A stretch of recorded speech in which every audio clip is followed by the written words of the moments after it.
Spoštovane, spoštovani, ta mesec je mesec branja. Zato vas pozivam, berite. Berite sami, berite drugim, berite v skupini, ali eno naj bo, berite.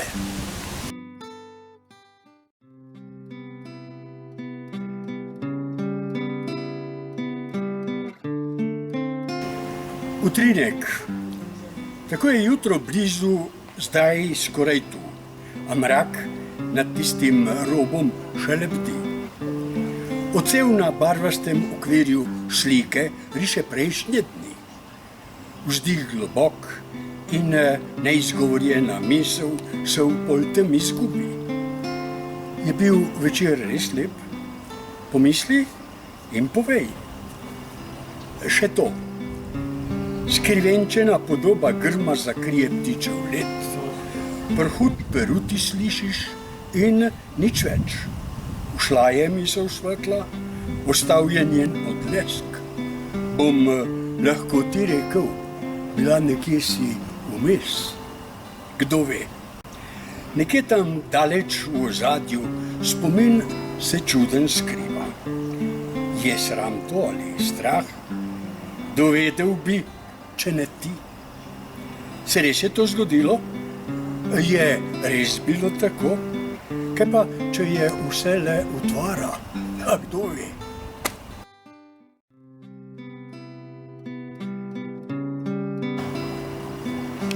Skleda življenja.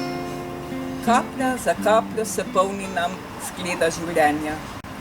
Kaplja za kapljo se mešata sreča in bol. Kaplja za kapljo do samega roba, da je zadnja dosežega dele usoda.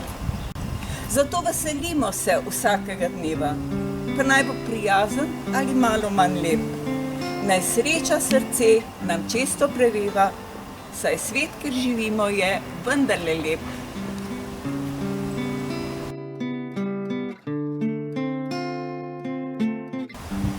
Limbuška dolina. Limbuška dolina se pod Pohorjem zrcali. Blažovnica se po njej pretaka in ji daje lesk. Iz vinogradi obdana, še gozdovi so dodani. Tu nekoč le redkih hiš ostaline so odblesk.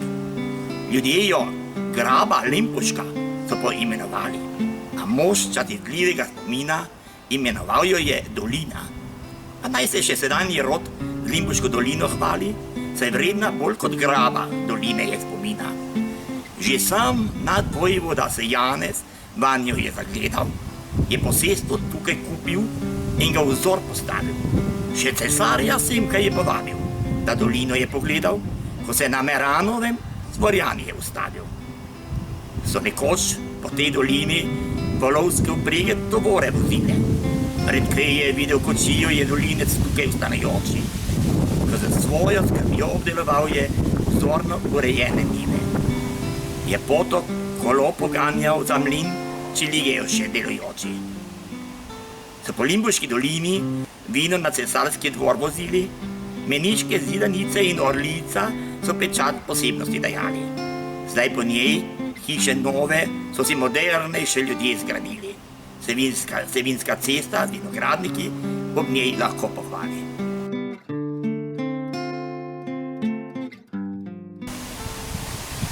Začul sem tihe korake na stopnice.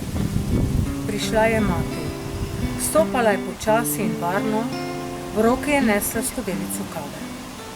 Zdaj se spominjam, da nikoli ni bila tako lepa, kakor v tistem trenutku. Skozi vrata je sijal poševen pramen opoldanskega sonca, naravnost materi luči. Večje so bile in čistejše, vsa nebeška luč je odsevala iz njih, vsa nebeška blagost in ljubezen. Ustnice so se smehljaje kakor otroku, ki prinaša vesel dan. Jaz pa sem se ozrl in sem rekel z globnim glasom: Pustite me na miru, ne maram zdaj. Ni še bila na vrhu stopnic, videl sem jo samo do pasu. Ko je slišala moje besede, se ni ganila. Le roka je držala skodelico, in se je tresla. Gledala me je prestrašena, luč v očeh je umirala. Od sramu mi je stopila kripljica, stopil se mi naproti s hitrim korakom. Dajte, mati. Prepozno je bilo. Luči ni bilo več v njenih očeh, smehljala ne več na njenih ustnicah. Popil sem kavo, pa sem se tolažil. Zvečer ji porečem tisto besedo, tisto ljubeznivo, za katero sem ogoljufal njeno ljubezen. Nisem ji rekel ne zvečer, ne drugi dan in tudi ne ob slovesu.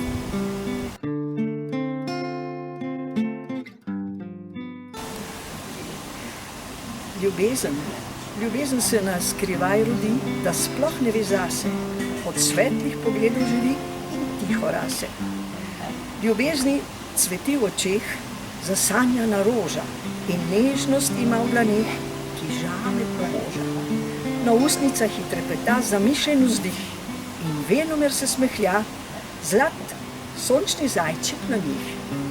Ljubezen plava v oblakih, ne hodi po tleh, a rada s skrivnimi znaki, zapisana v šolskih klopeh. Ljubezni se jezik zatika, vse počne sebi navkljub, dokler ni dovolj velika.